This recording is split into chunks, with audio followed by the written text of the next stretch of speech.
ఆగ్నేయ బంగాళాఖాతంలో ఏర్పడిన అల్పపీడనం క్రమంగా శ్రీలంక తమిళనాడు వైపు దూసుకొస్తున్నట్టుగా విశాఖ వాతావరణ శాఖ చెప్తా ఉన్నారు. మనతో ఈ అల్పపీడనం దిశ వివరించడానికి విశాఖ వాతావరణ శాఖ విభాగాధిపతి శ్రీనివాస్ గారు ఉన్నారు. సార్ చెప్పండి, ఇప్పుడు ఈ అల్పపీడనం పరిస్థితి ఎలా ఉంది?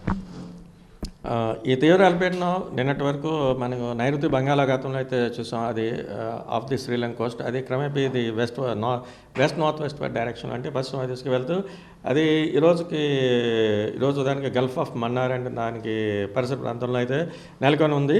అది క్రమేపీ ఇటు సేమ్ అదే డైరెక్షన్లో అంటే వెస్ట్ నార్త్ వెస్ట్ డైరెక్షన్లో వెళ్తూ నెక్స్ట్ 12 అవర్స్లో సౌత్ తమిళనాడుని చేరుకుంటూ అది క్రమేపీ బలహీనపడే అవకాశం ఉన్నట్టుగా మనం చెప్తున్నాం. దీని ప్రభావం చేత మనకి ఇటు దక్షిణ కోస్తాలోను రాయలసీమలోను మాసర వర్షాలు 1-2 చోట్ల భారీ వర్షాలు కూడా నమోదవడం జరిగింది. ముఖ్యంగా చూస్తే ఇటు రాయలసీమలో తిరుపతి జిల్లాలో సత్యవేడలో అయితే అత్యధికంగా 8 సెంటీమీటర్లు, తిరుపతి ఎయిర్పోర్ట్లో 7 సెంటీమీటర్స్, తడలో 5 సెంటీమీటర్స్, కాళహస్తిలో కూడా 5 సెంటీమీటర్స్ అలా నమోదు జరిగింది. ఇటు నెల్లూరు జిల్లాలో కూడా ఒక మాస వర్షాలు నమోదవడం జరిగింది. దీన్ని నెక్స్ట్ 24 అవర్స్ వరకు చూసినా కూడా రాయలసీమకి దీని ప్రభావం కొంచెం ఎక్కువగా ఉండే అవకాశం ఉంది. అంటే అక్కడక్కడ ఒక మాస వర్షాలు, 1-2 చోట్ల భారీ వర్షాలు, ముఖ్యంగా తిరుపతి, అన్నమయ్య, చిత్తూరు ఈ 3 జిల్లాల్లోనూ రాయలసీమ ఉన్నటువంటి 3 జిల్లాలకి భారీ వర్ష సూచన కూడా ఇస్తున్నాం.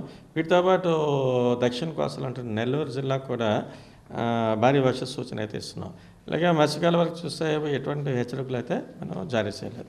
సమీప భవిష్యత్తులోనే ఇంకో అల్పపీడనం వచ్చే అవకాశం ఉంది చెప్తా ఉన్నారు. ఎప్పటిలోకి ఇది ఏర్పడవచ్చు?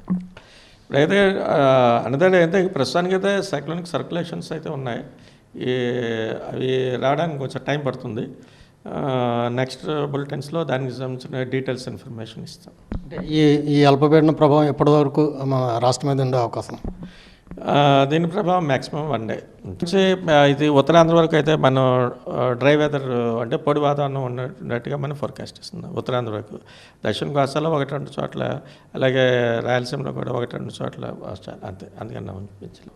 మరో 24 గంటల పాటు ఈ అల్పపీడన ప్రభావం రాష్ట్రం మీద ఉంటుంది. అయితే మరో 4 రోజుల్లోనే మరో వాయుగుండం ఆంధ్ర దిశగా తీసుకొచ్చే అవకాశం ఉందని విశాఖ వాతావరణ శాఖ అధికారి శ్రీనివాస్ గారు చెప్తూ ఉన్నారు. విశాఖపట్నం నుంచి cameraman Ajith Varma for RTV. మరిన్ని వీడియోస్ కోసం ఛానల్ సబ్స్క్రైబ్ చేయండి. లేటెస్ట్ అప్డేట్స్ కోసం వాట్సాప్ ఛానల్ ఫాలో చేయండి అండ్ లింక్ డిస్క్రిప్షన్ లో ఉంది.